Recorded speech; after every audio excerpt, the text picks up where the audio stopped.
Following Pakistan's earlier-than-expected exit from the T20 World Cup, reports have emerged that the PCB is likely to take some strict actions against the players. Following Pakistan's earlier-than-expected exit from the T20 World Cup, reports have emerged that the Pakistan Cricket Board, PCB, is likely to take some strict actions against the players.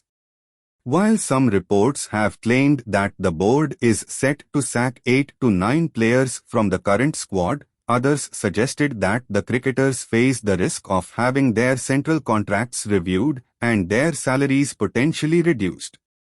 Even PCB chief Mohsin Naqvi, after the loss to India, suggested that a major surgery, added that board might have to look beyond the current players in the squad. It seemed initially that a minor surgery would suffice, but following the extremely poor performance against India, it is clear that a major surgery is necessary, Naqvi said after Pakistan lost to India. Our performance is at its lowest. Improving the team's performance is our biggest challenge. It is very disappointing the way we lost to the USA, and now, this loss is to India.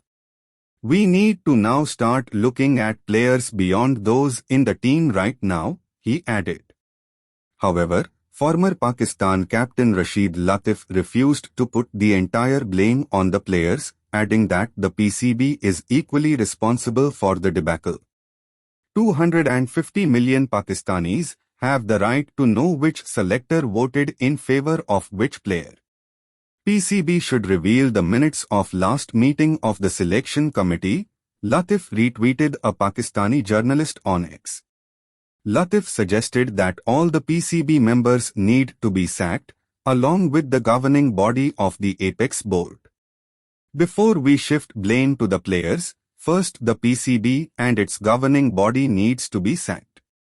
They are the people responsible for selecting the players and management for this tour, and training them physically and mentally for the T20 WC. Heads must roll. But would they? Read another tweet that Latif reposted. Last year, the then PCB chief Jaka Ashraf announced significant increase in player earnings as well as a fixed share of revenue from the PCB's earnings from the ICC. Naqvi also had announced before the World Cup in USA and West Indies that each player would get a bonus payment of $100,000 if they win the tournament.